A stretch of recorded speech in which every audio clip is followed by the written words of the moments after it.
I probably told you this 300 million times, but I am a proud alum of Tennessee State University, where I got my master's degree in strategic leadership. I was fascinated by this program.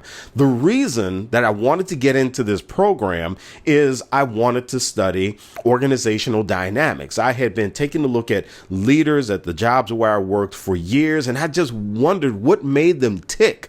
And then I also wondered, how is it that the work that they did really impacted the organization?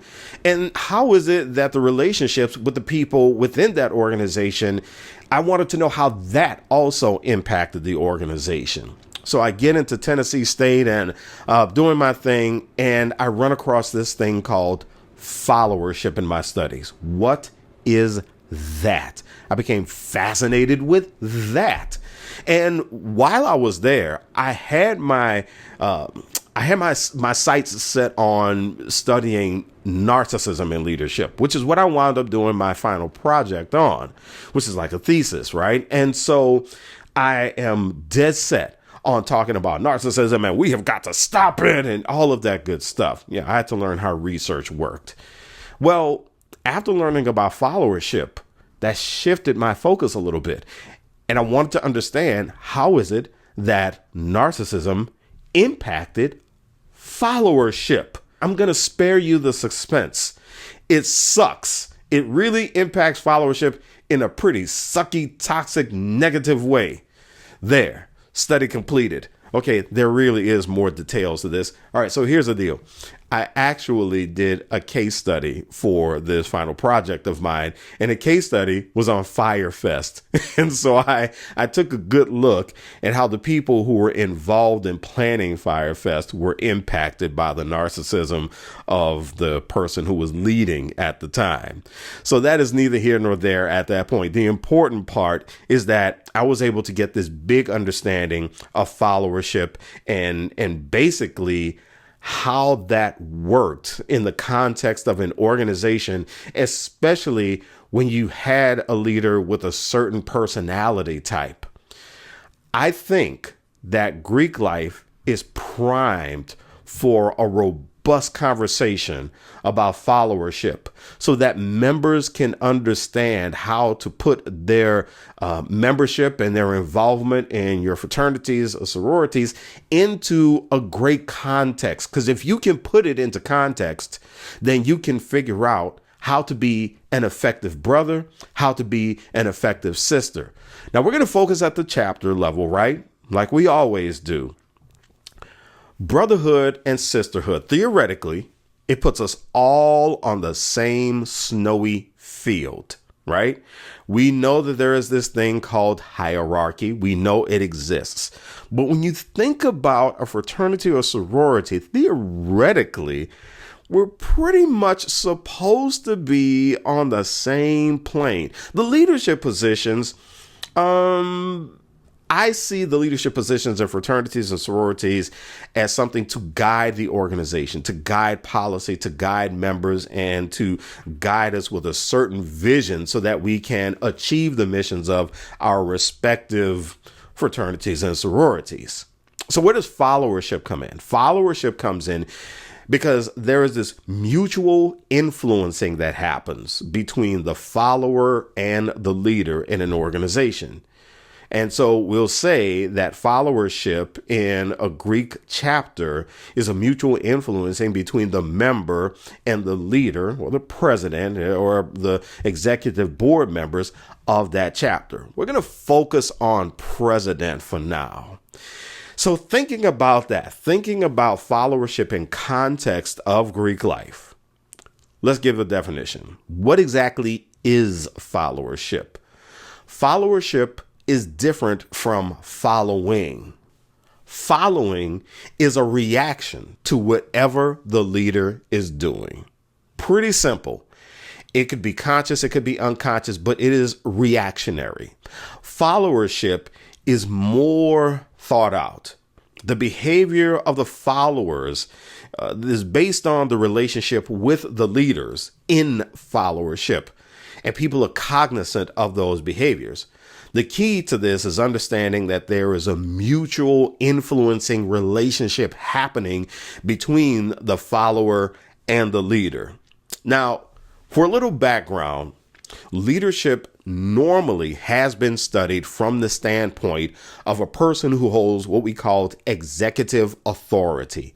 Executive authority means that you have someone who has the power to implement policy, change policy, influence personnel decisions, make personnel decisions. No matter how large or how small the organization is, the organization could be a sprawling global organization. The people with executive authority are the ones who have influence that is felt throughout the entire organization because of their decision-making power, right?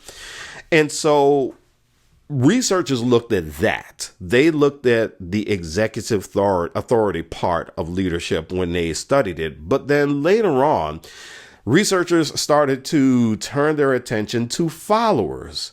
And they started to turn their attention to followers because of the impact that followers tend to have on leaders.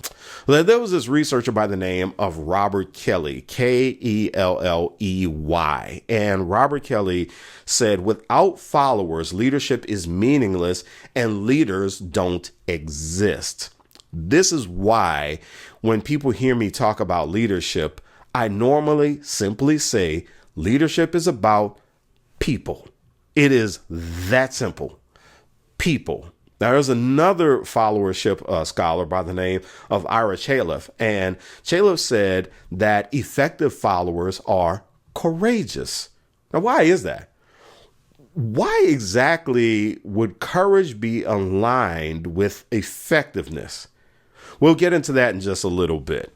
But let's talk about what it means to be effective. The views expressed on Ethocast do not necessarily reflect the views of the hosts, guests, or any entities with which this podcast's participants are affiliated. Questions, comments, email eddie@eddiefrancis.com. So Kelley created a model, and this model identified 5 types of followers in an organization.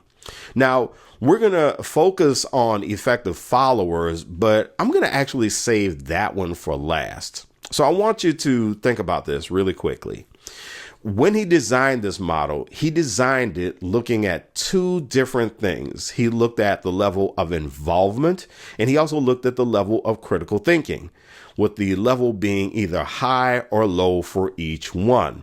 Now, let's start with one type of follower that is a pretty simple, straightforward description, and that is a passive follower. The passive follower is someone who is low on critical thinking, and they are low on involvement. Now, this doesn't necessarily mean that this is someone who is unintelligent. What it means is that this person may not even be making an effort. So if you think about someone in a chapter and you're doing your chapter meeting and there's someone sitting in the back and you start thinking to yourself, okay, this person doesn't want to be involved. Another chapter meeting rolls around. They're doing the same thing. They're just sitting in the back. They're not really saying anything. They're not doing anything. After a while, you start to wonder, does this person even want to be in this room? Does this person want to be in a chapter? Does this person even want to be in this fraternity or sorority? And so the passive follower can be a pretty difficult person to get through to because they are not communicating. All right. So another type of follower is the conformist. Now, the conformist is someone who is high in involvement, but they might be low in critical thinking. And again, this is not to say that this person is unintelligent. This is probably a little bit more about effort. And so what is the conformist doing? The conformist is basically saying, yes, I'll do it. Yes, I'll do it. Yes, I'll do it. Let's do it. Let's do it. Now, I know what you're probably thinking based on what I just said there. Oh, so this is a yes person. Well, it could be a yes person, but it could also be someone on the other end of the spectrum who is caring so much about the chapter that they are going to do whatever it takes. Now, the other type of follower is a really interesting type of follower, and that is the alienated follower. Honestly, I have found myself in this position a few times because the alienated follower is someone who is low in involvement, but high in critical thinking. This is probably the person sitting in a chapter meeting who is somewhat of a peanut gallery. They're sitting back there. They might be sitting back there with the rest of the brothers. They might be sitting with the rest of the sisters. And this might be the person who's cracking the jokes under their breath, or they're cracking the jokes among one another. Who knows what's going on? And you just want to say, you know what? If you have something to contribute, could you please contribute it?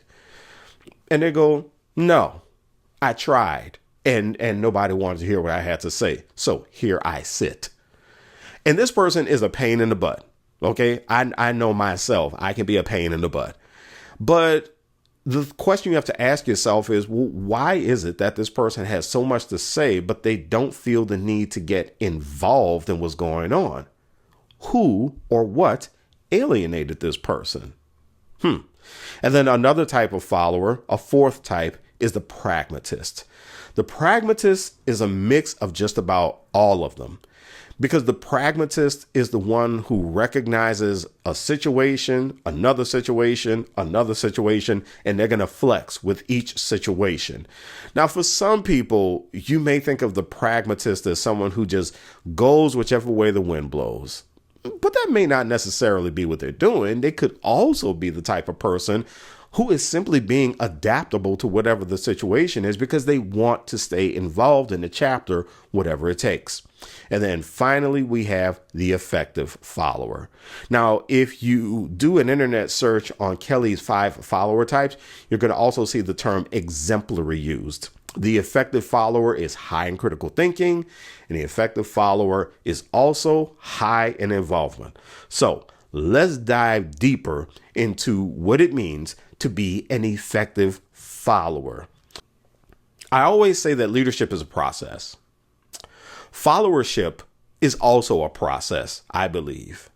And that's because as you exist as a follower, if you are effective, what you're doing is you are evaluating your place within the group at all times. So you're trying to figure out how you can contribute, how you fit in, right? And that is followership, that involvement, that recognition of behaviors, and also that recognition of your relationship with the leaders, as we talked about a little earlier. So what the effective follower does is they don't just carry out the leader's vision, they help cultivate the leader's vision in some way.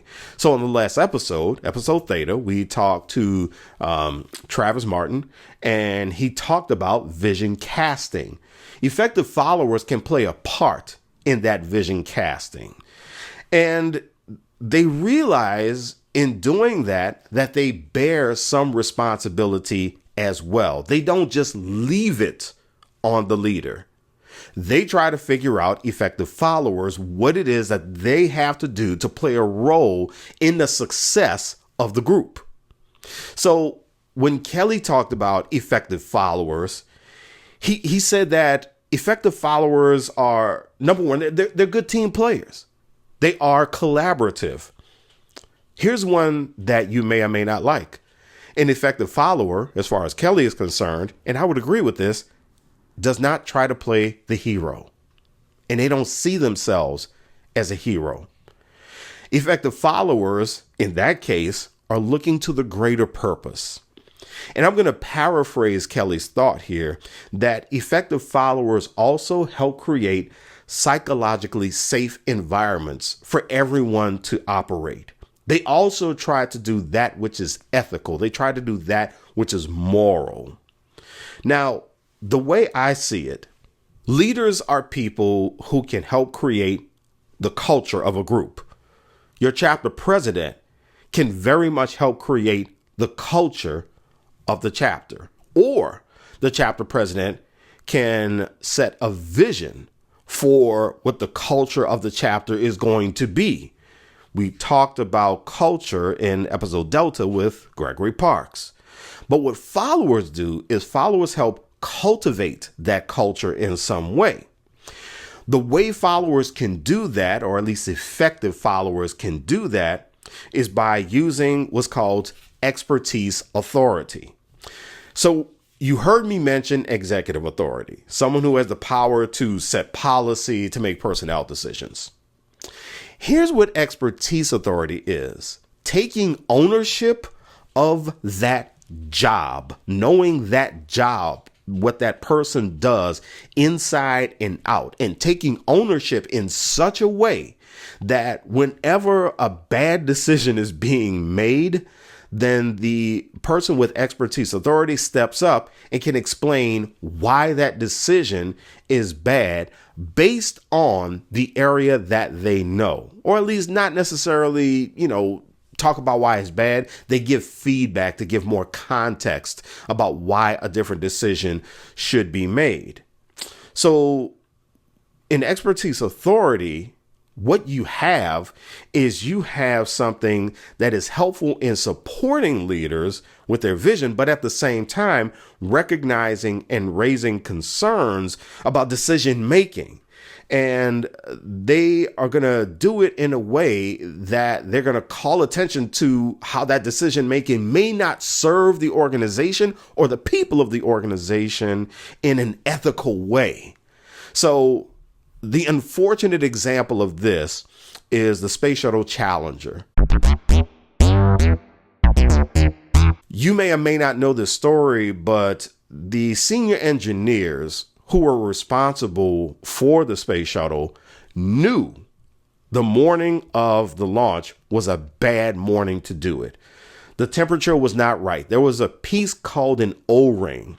And these senior engineers said, listen, do not launch that shuttle in the morning because the temperature is going to be too low.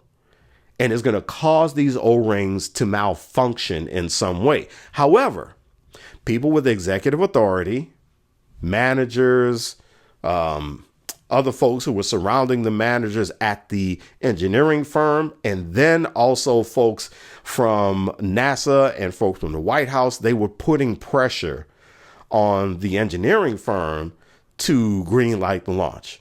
The managers said, we're going to green light this thing. In fact, one manager was quoted as saying, listen, take off your engineer hat and put on your manager hat. Basically saying, we got to do this launch because America is waiting for it and we don't want to embarrass the White House. This thing has got to happen.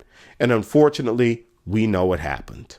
So that is an example of a time that executive authority should have acquiesced to expertise authority. And an effective follower is confident in their expertise authority. You see, they see all of these dynamics. They see the relationships going on, effective followers. And what they do is they recognize this is kind of a dance. They kind of recognize that, okay, you're going to step this way, effective leader. I'm going to step that way. But I'm not going to step that way to throw you off. I'm going to step that way to just kind of guide you.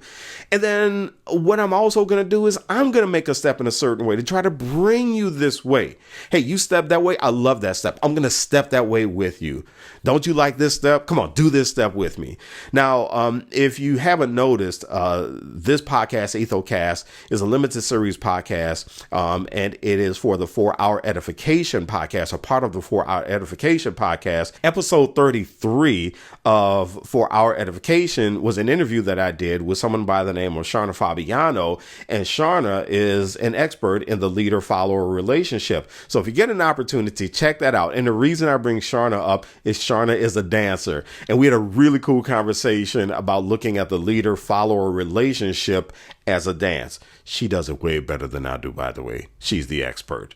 But back to effective followers having expertise authority. This is why Ira Chaleff, this is why he describes effective followers as people having courage, because they know that in order to speak up in those tight moments, they have got to have a little gumption about them. They know that there's a good chance that they're going to get shut down. They know that there's a good chance they're going to get ignored. And they also know that there's a chance, depending on the leader, there's a chance that they might even get disciplined, or they may even get sent away from the job.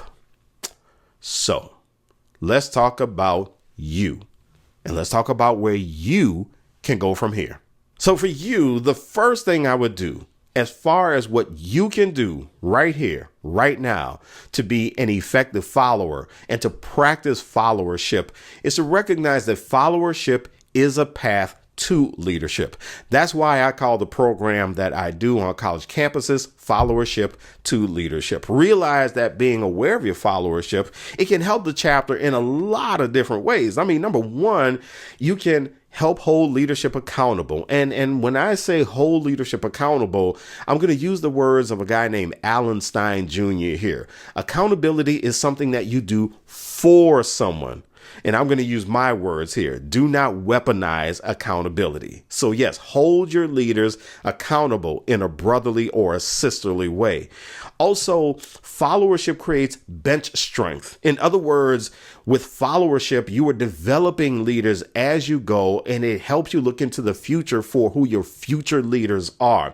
It promotes a culture of leadership throughout the chapter. Followership helps identify potential quality members as you are looking to bring in new members to your chapter. And then followership enhances the way you communicate and relate to other people on campus. So how can you practice effective followership? I'm going to give you 3 big things that you can do. Number 1, take initiative. Don't wait. Just take initiative to come up with the great ideas and volunteer. Raise your hand to carry those ideas out in your chapter. Number 2, communicate with leaders and each other in a productive way, a way that's going to always push the chapter forward. And number 3, practice self-awareness and practice self-accountability.